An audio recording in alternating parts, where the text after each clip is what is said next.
being here tonight. And just a couple of housekeeping stuff before we get started. As you know, this session is being recorded, and we want to do that just so other folks can watch it at another time. Or if you had some questions, you were here and you want to rewatch it, it will be available to you, and it will be up in our YouTube channel. And we will put that link in the chat shortly. Today, we're going to have a conversation with a team of Access and Enrollment that's going to help us walk through GoCPS. Today, we're going to be utilizing the Q&A only. So if you have questions as we go through the presentation, please make sure that you use the Q&A icon so that you can type in your question and then our team can start answering those or voice them over.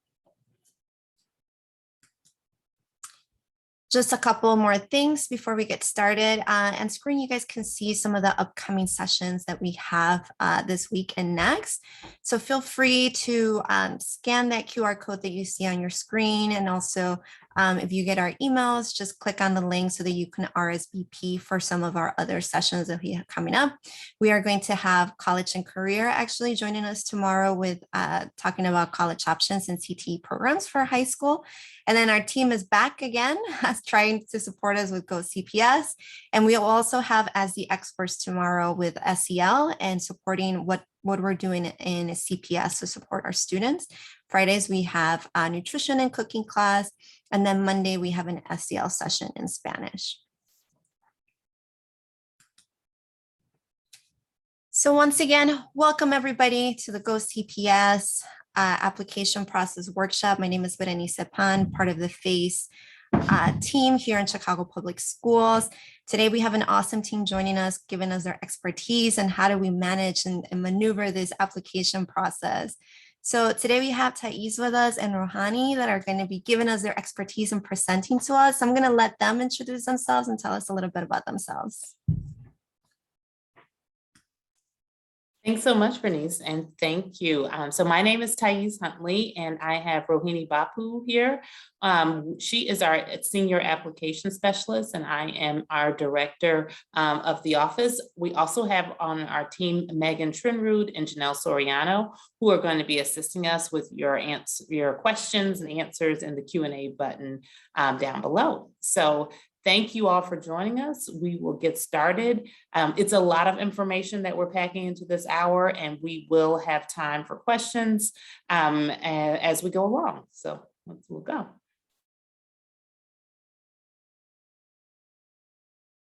Okay, so GoCPS is the platform that allows families to apply to every CPS managed school and program using one site, one application, and one deadline. This is our 5th year using this process, and we have some enhancements this year. So we opened our application on October 13th, and we will be open until December 15th at 5 o'clock. For high school, we have all district, charter, and cluster high school programs for our children with special needs. And then for elementary schools, it's all of our district elementary schools. For charter schools, you'll have to speak directly or go directly to those schools for elementary. And we have 2 pre-K programs. Previously, we had 3, but this year we have 2, Drummond and Suter. Everything else will go through Chicago Early Learning. So we've divided the application cycle into 3 phases. Explore, where you kind of look around, see what might be a good fit for you. Apply, which is the phase we're in right now. And then selections, which happens in the spring. And so we'll come back and talk to you about selections and that whole process once we get closer to the spring. So what are the next steps? So it's open again. The application is open right now, and it will be open until December 15th, and we will close at 5 p.m. So right now, we want to talk about how you go through the research and schools and the programs on the website. So everything can be found on go.cps.edu and go in search.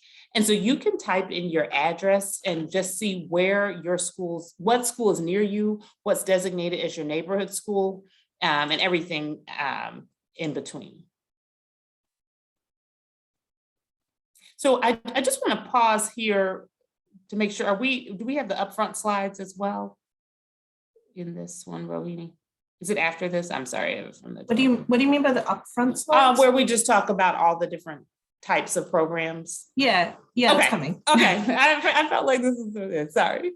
And I felt like there was one other question I had, but sorry, I'm tracking here. So if you typed in your address in the search, you would find, for example, all the schools that kind of from a distance standpoint meet your needs, and you'll see your neighborhood school.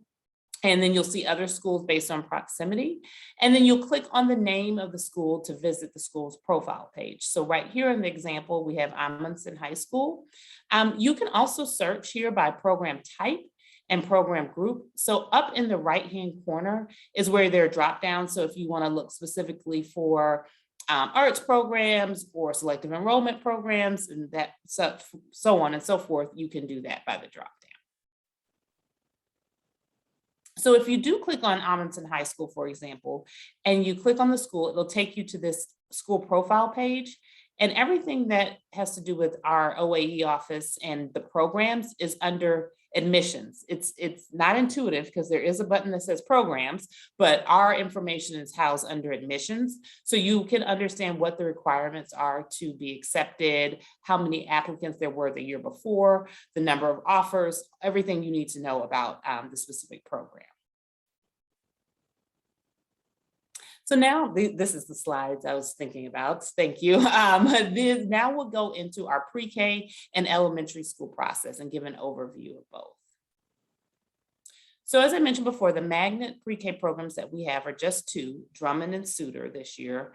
Students are selected based on a computerized lottery, and you submit applications now before your student enrolls for the fall of 2022.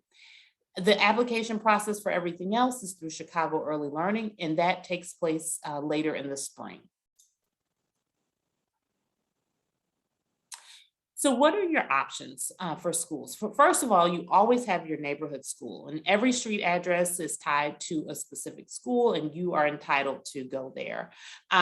In most cases, you can attend your neighborhood school without an application. If you want to enroll at any point, you can contact your school directly, and you would find your neighborhood school in that locator that we went through in the Amundsen example. For any other schools outside of your neighborhood, you need to submit an application through GoCPS, and you're not restricted to anything near your home. There we have a wide variety of options, but you will submit your application by December 15th of this year for enrollment for next year, fall of 2022. So the types of schools. So our schools are really divided into three types: choice, which is your magnet schools, your magnet cluster, and open enrollment. And you can select up to 20 of those on the application. Selective enrollment, which has academic centers, classicals, and regional gifted centers for ELs and general education. You can select up to 6 of those. And charter schools. CPS charter schools for elementaries are run separately outside of GoCPS, and all applications are managed directly at that particular charter school. So this is a breakdown of the choice schools. As I mentioned, magnet schools, those specialize in one subject area. There's no neighborhood attendance boundary in most cases, and there is transportation provided if you live within 1.5 and 6 miles.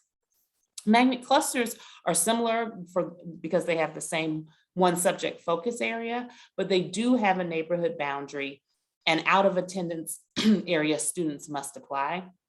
These schools do not provide transportation. And then open enrollment schools don't have a specialty in one area. They do have a neighborhood boundary, and they accommodate neighborhood students first. Out of attendance area students must apply, and they also do not provide transportation. So our selective enrollment schools, we have a variety of types. Our academic centers are housed in existing high schools. So places like Lindblom, Whitney Young, Taft have academic centers within their high school. This program only serves 7th and 8th grade, and they really allow high achieving students to take classes that are accelerated in different subjects.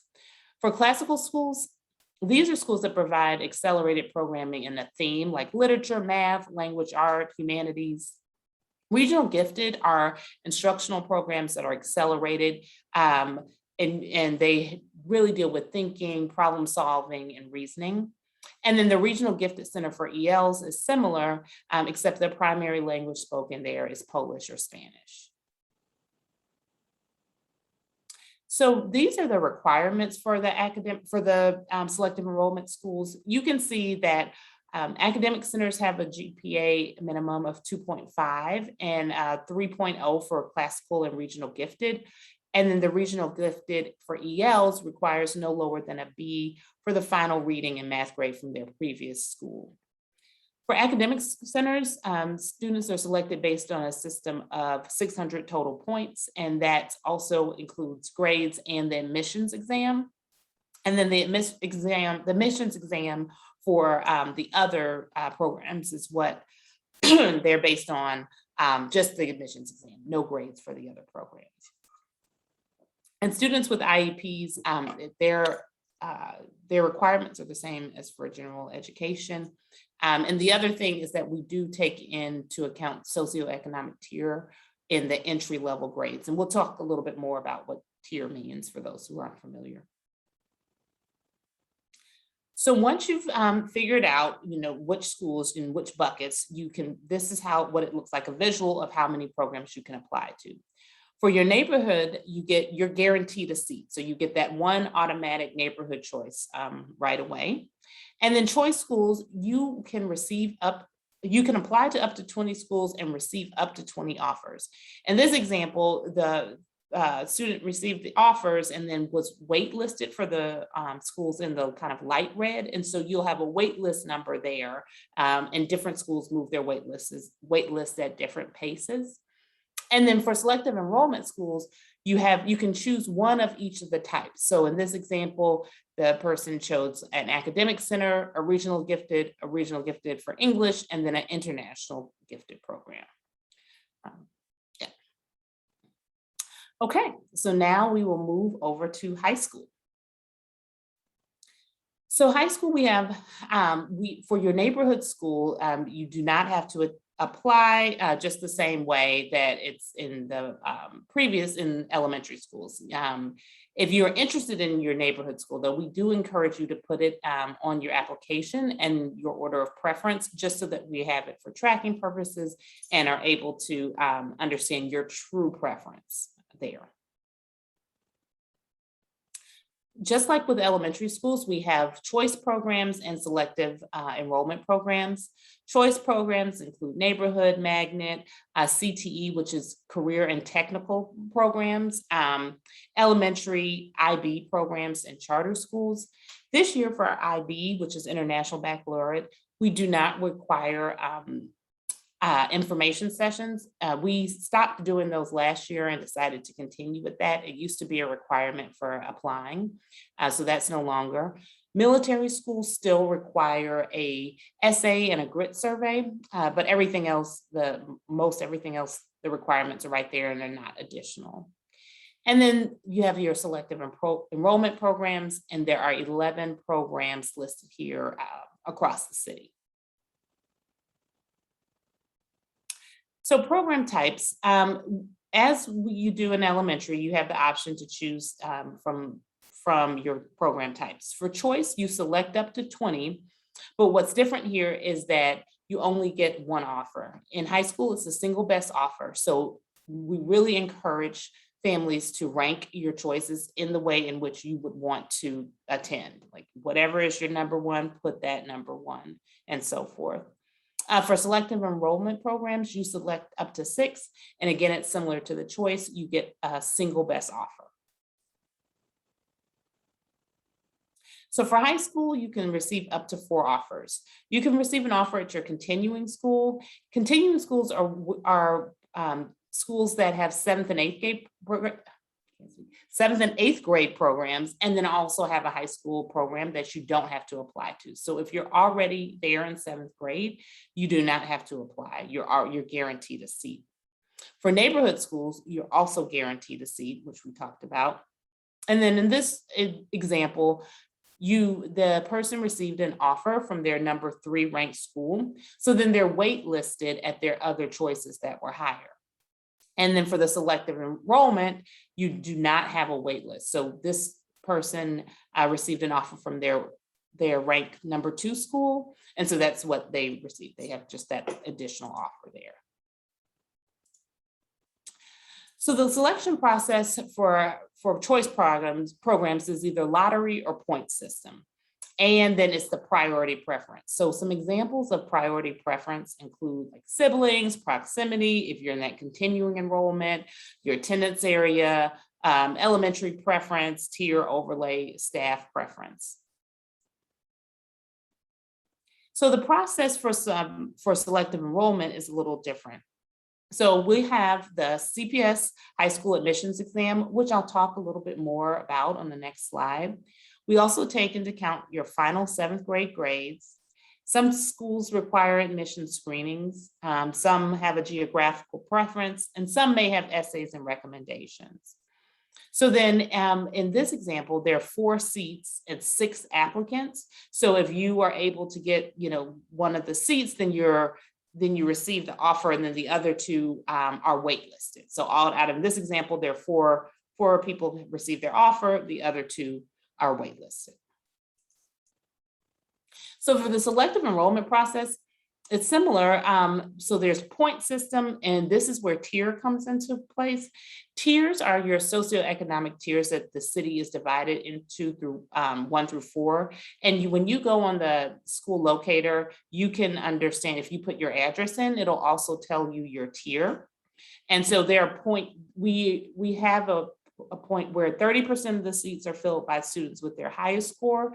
And then the remaining seats are filled with 25% in each group with the highest tier. And so again, it's your 7th grade grades, the high school admissions exam score, and then depending on your tier, that plays a role as well.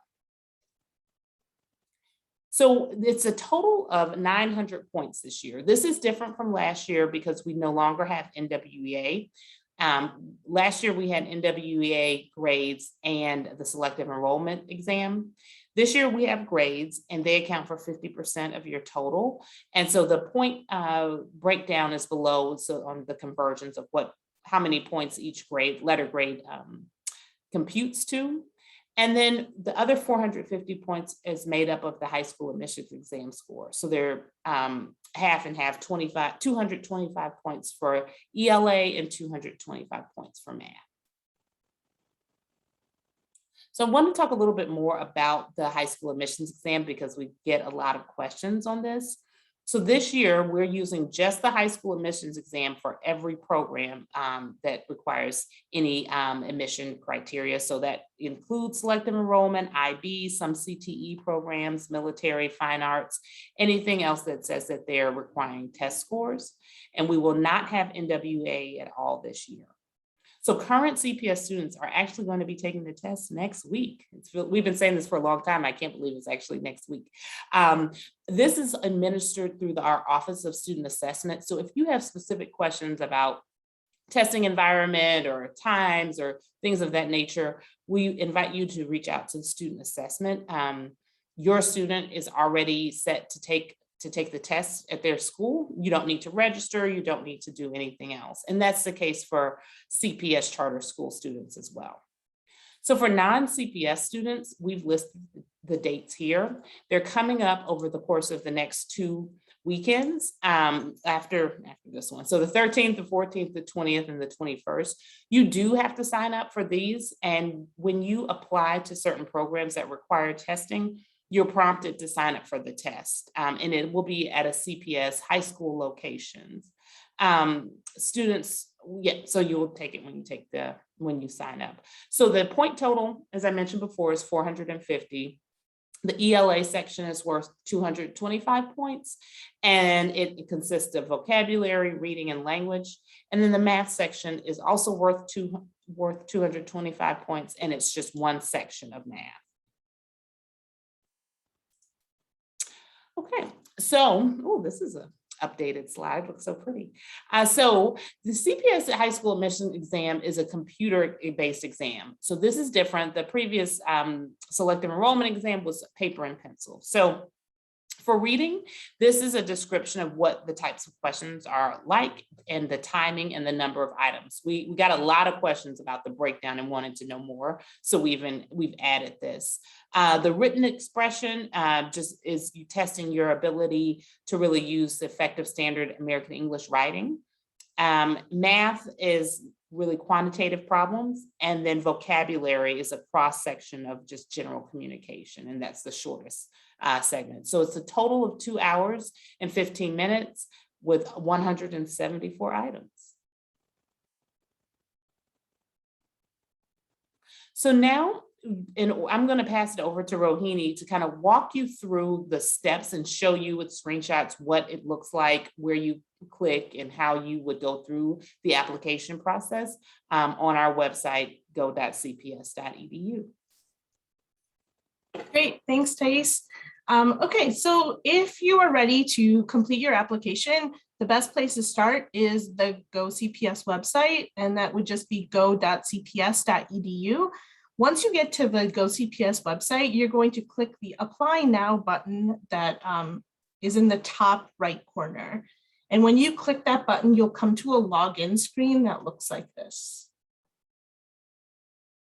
Okay, so when you get to this login screen, regardless of whether you've had a GoCPS account in the past, everybody for the first time that they come to the new platform will have to create an account. Okay, so if you try to put in your old username and password, it's not going to work.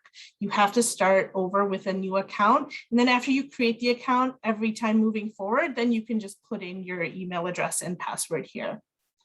There is also the option in this top corner to change the language of the page. And so there are several options that you can pick from, and that will change all of the language on that page.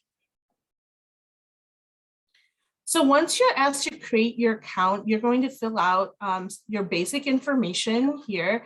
One thing I do want to call out is that you'll have to enable text messages or email notifications. You can choose one or both, but you have to at least pick one of these. And this is going to be the best way for our office to communicate with you.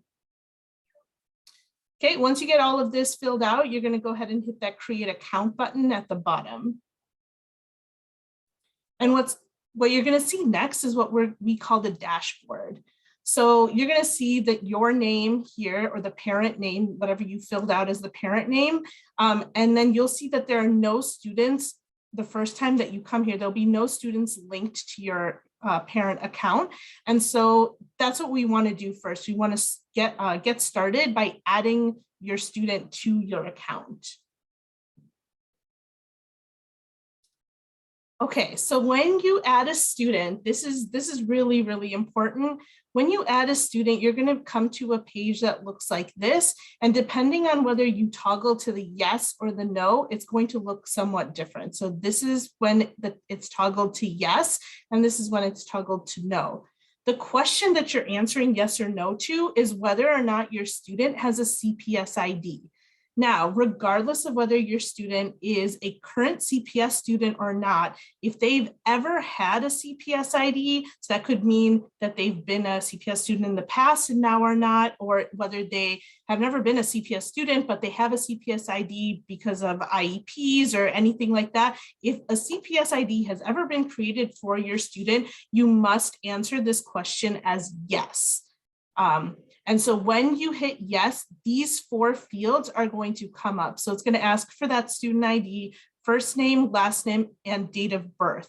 When you put in your first and last name, make sure that you put it in exactly as what you gave to CPS, or what is in Aspen for our current CPS students. So what that means is if your name has hyphens or apostrophes or any of those other characters, make sure those are also included in these 2 fields. If you put in these 4 fields and it's saying that no student is found, the chances are pretty good that you haven't put it in exactly as our system has it. So try something else. And if you can't get it, please call our office so we can look it up for you. Please do not just go to no and create a new account. What we'll have to do then on the back end is try to merge those accounts. So please, if you know you have an ID, go through the yes flow. But if your student has never had a CPS ID, you're going to hit no here, and you'll see that those 4 questions disappear. So then all you need to do is hit I agree and then continue to the application. One other thing I do want to point out is when you put these 4 fields in, that's what's really getting all of your current information into the application. So you won't have to, retype in your address or your phone number or things like that that CPS already has on file. Also, for our diverse learners, if you have IEP or 504 information, that is also going to be automatically pulled in if you successfully link your student using the CPS ID. Okay, so once you get into the application, you will notice that there is a menu on the left side of the screen, and this is the best way to navigate through all the steps of the application. You will notice that there's this little arrow that looks like a back button. Never push this button. It will take you back to the beginning and make you restart everything. So just avoid this button at all costs. If you need to go back to any of the steps, you can just actually go back by clicking the menu here. You can go to any of the steps in whatever order, just use this menu, avoid the red boxed arrow. So the very, very last thing that you'll do after you go through all the steps is you will review and send. So when you get to the screen, just make sure that all of the information on the screen is exactly as you want it. If you do need to make a change, go ahead and just go back to that step using the menu on the left-hand side, and then you can make the changes that you need. When the application is exactly as you want it, make sure that you hit the Submit Application button down here at the bottom. Once you hit the Submit Application button, you'll notice that you'll be taken back to the student dashboard. And so here you can see now that I have completed the application and successfully linked my student here, you'll see that it no longer says Get Started, but it'll actually have a tile for that student. If you have additional students or children, you can just add a student and go through that process again with your second or third kid. You can add as many kids as you need to your account. From here, there's a couple other things you can do. You can see exactly how many applications that you have already submitted. And if you'd like to see any of those applications, you're going to hit the View All button here. So once you hit View All, you're going to be taken into a screen that looks like this. And what you'll see on this screen is on the left-hand side of the screen, you'll see any events that you have scheduled. So here you can see in my example here, this student applied to a military program, and so they have a military information session scheduled. If you have the ability to reschedule, this button here, the Modify RSVP, will be a little bit darker than this, depending on the admission screening. Some of these have one reschedule allowed, some of them have no reschedules allowed. There's generally a deadline as to when you can reschedule if you need to, but you could click this and choose a new time if you needed to do that. If you've already exhausted all of your reschedule attempts, then it'll gray out like this. On the right-hand side of this screen, though, you'll see all of the applications that you had applied to. And if you need to withdraw any of these applications, you can do so by just clicking the withdraw button here. But if you need to make any changes, you can do so by clicking either of these two buttons, the edit ranking button or this little pencil icon. If you press either of these buttons, it's going to take you right back into the application. And so this is where you can add or remove programs. This is where if you want to re-rank your programs, you can do it from here. All we ask is, like, if you do make any changes, just make sure that you go to the very last step and hit submit so that those changes are submitted. You can make any of these changes up until the application deadline of December 15th at 5 o'clock. So in the past, our re-rank deadline has been after the application deadline. And so this is a change. The re-rank deadline this year is the same as the application deadline. So after December 15th, you will not be able to make any changes to your application. Okay, we have one more family training scheduled, and we'll probably schedule a few more before the 15th, but I think Bernice already had mentioned this, but it's tomorrow from 2 to 3. So if you want to see all of this over again, please join us tomorrow as well. The other thing we do urge you all to do is, if you haven't done so already, please go to our contact page on the GoCPS website and subscribe to our mailing list. This is the best way for you to get all of the information that you need as it's coming out. So this is the best way to ensure that you don't miss deadlines, you are aware of any changes if they happen, and so on. So if you haven't done so already, please do this. If you were on the subscription list last year, you have to resubscribe every year. So please make sure that you do subscribe. And then, of course, if you ever have any questions, our call center is open. The phone number is there, or you can always email us at gocps@cps.edu. So I guess at this point, we can open it up for questions. Yeah, no, thank you for that. Sorry, no. No, go Bernice, because they're both answered. really for you too. The outstanding too, I think, about emailing this video. How will attendees receive the video? For sure. So yes, we usually have the video up in the next 2 or 3 days after the session, and it will be on our YouTube channel. We can also just, once it's up and ready, we can email everybody that RSVP today and send that out to you guys. And Leticia, the link for tomorrow, no, it's different. It's not the same link. So if you RSVP for that, an email is sent out to you to get that link for that session. And sorry, we don't keep the same link. We just have a lot of different sessions going on. So that's why the links are not usually the same. So the RSVP is still open. So if you want to come back, you can do that and sign up again. Again, this video will be up in the next 2 or 3 days. As soon as we download it for the cloud and put a couple of things in for CPS, then it will go up on our YouTube channel. Thanks. And Rohini, can you explain or maybe we could have Janelle, I don't know if her mic is on, the questions about, can you explain the kindergarten testing process? Yeah, I can, unless Janelle is you're the testing expert, so I'll defer to you, but if your mic is not working, I can definitely answer. Okay, I'm here. All right. Okay. Can you hear me, everyone? We can. Okay. Is this a pre-K going into kindergarten? If a pre-K going into kindergarten, this will be a one-on-one testing compared to just a kindergarten going into first grade. This will be a group testing for that. So which is a little bit different compared to. So that's how the testing would work compared to pre-K versus kindergarten.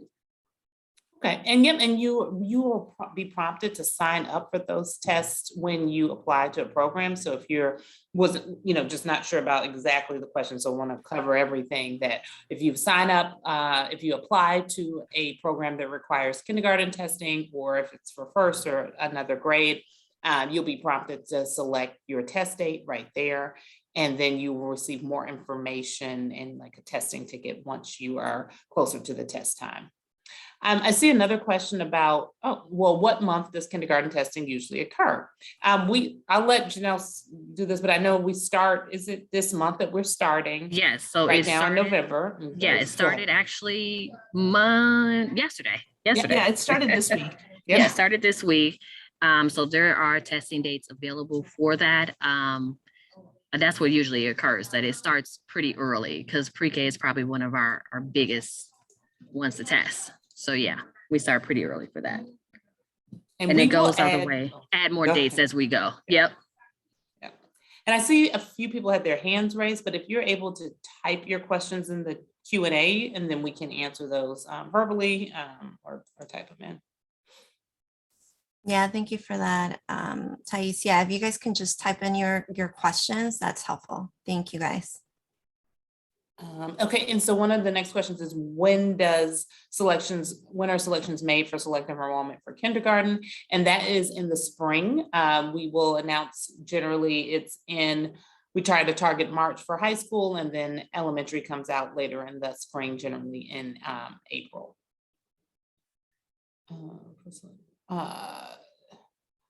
For selective enrollment admissions, are diverse learners judged by the same criteria as non-diverse learners?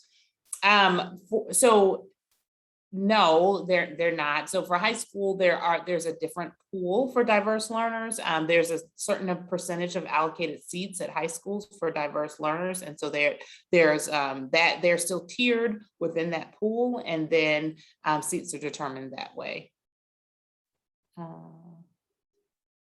I only see the edit ranking. Where can I find the edit button for adding more schools or editing lists of originally selected schools? So if you go into edit ranking, it'll take you to the ranking page, but from there you can navigate using that menu on the left-hand side of the screen. You can go back to the program selection page, I think is what it's called.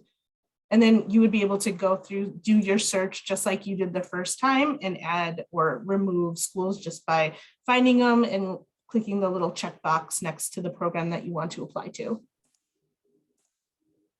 Okay.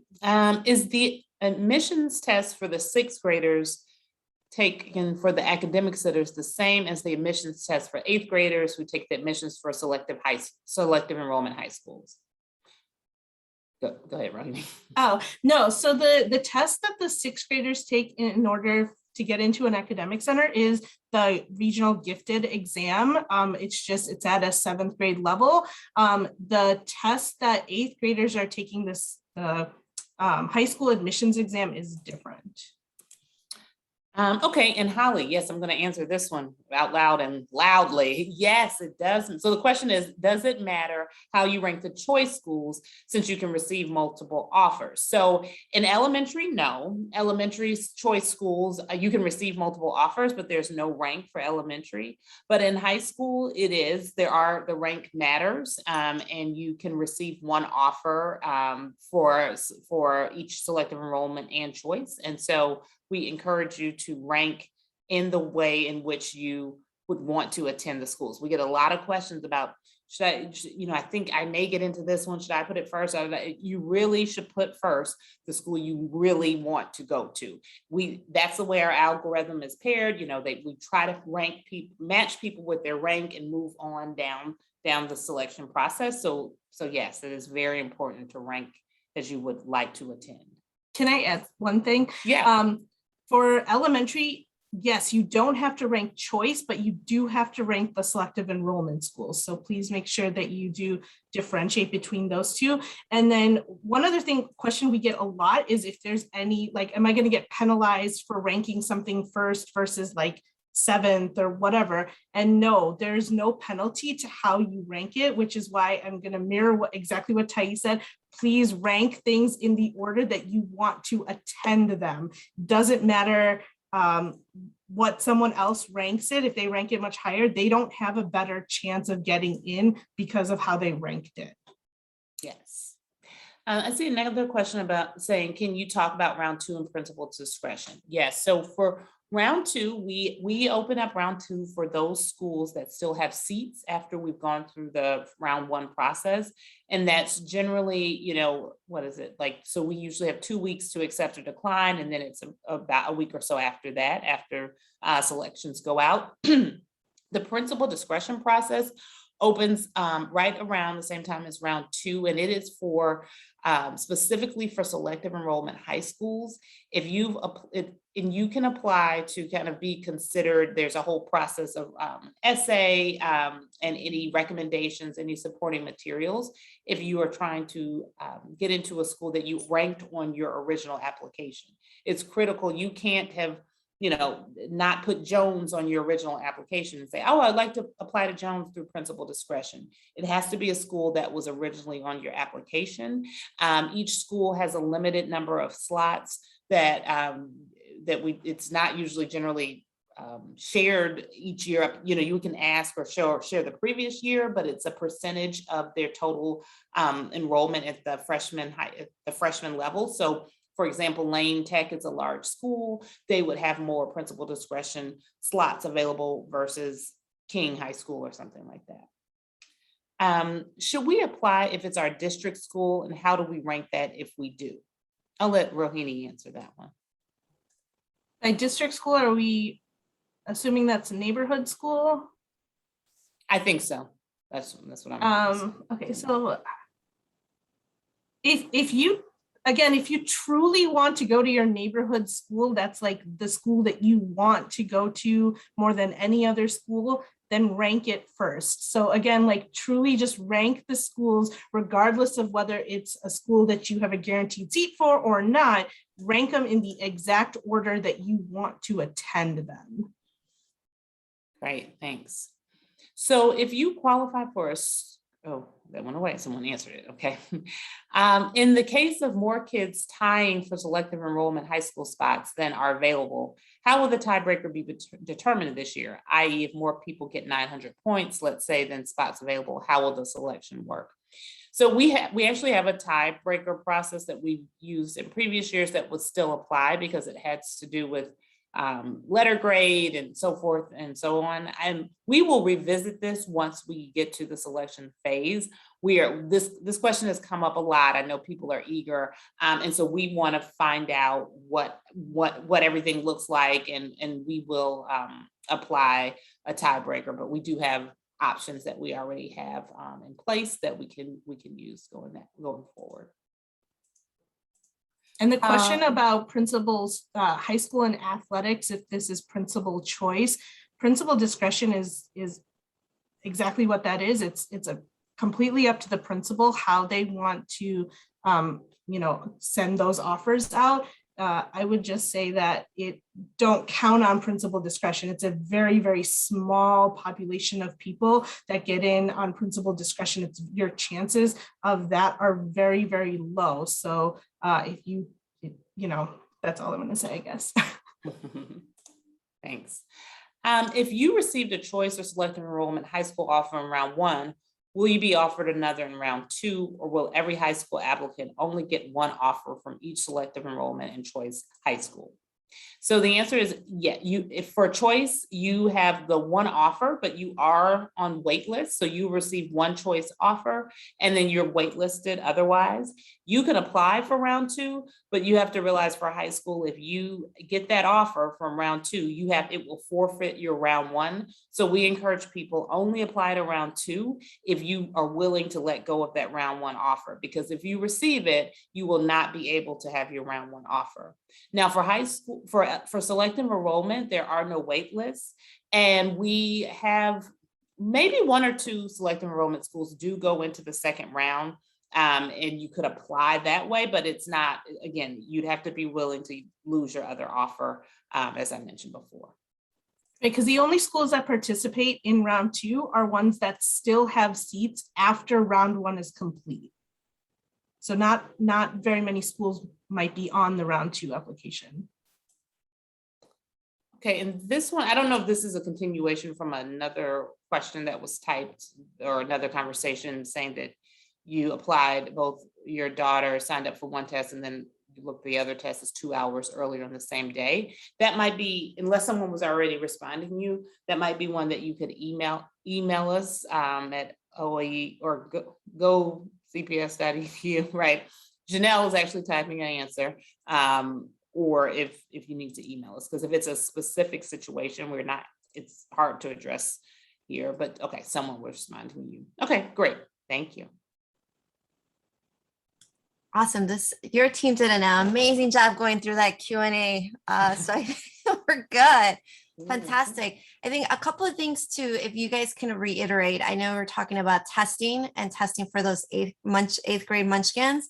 When is that happening?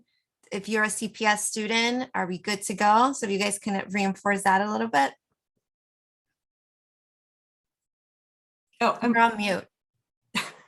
And I was really talking, Bernice, I was talking. Yes, so for CPS students, the high school admissions test is Tuesday. This coming Tuesday, November 9th. They will take it at their school, and there's no sign up necessary. You're all set to go. Just show up rested and ready. For non-CPS students, you will take it starting on the weekend of the 13th. So Saturday the 13th and 14th, and then the following Saturday, the 20th and the 21st. Those you have to sign up.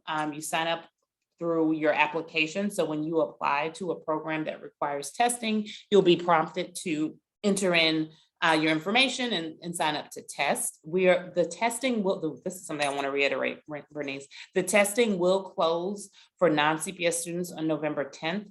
So please make sure you've signed up and done your application and signed up to test by the 10th. Again, you can re-rank your choices later. So don't let the decision about which school, or I'm not sure, I don't want to select something and then I take the test, you can move things around all you like until the application closes on December 15th. So don't worry about that. Just make sure you've selected your test date and are ready to go. So what happens for students who are not at school on Tuesday when they take the high school admissions test? There is a makeup date of December 7th for those students who are unable to take the test at their school. They will be tested on that day at school. And then I also want to mention the tutorial. I'll let Rohini talk a little bit about the tutorial that we have in place for the high school admissions test. And you usually see that when you sign up. Yeah, as you're going through the application, you'll see a question that asks if you'd like to attend a completely optional in-person high school exam tutorial session. It's in person. I think it's about 30 or 40 minutes long, and it's, I think it's being housed at one of our high schools. But if you would like to attend that session or have your student attend that session, you would just click yes for that question, and then it'll ask you on the next step then to schedule that exam, or sorry, that event. Again, it is completely optional. So if you have no interest in that, you can just hit no, and you're not going to be asked to schedule anything, and it's not going to penalize you or anything like that. Yeah, that's it.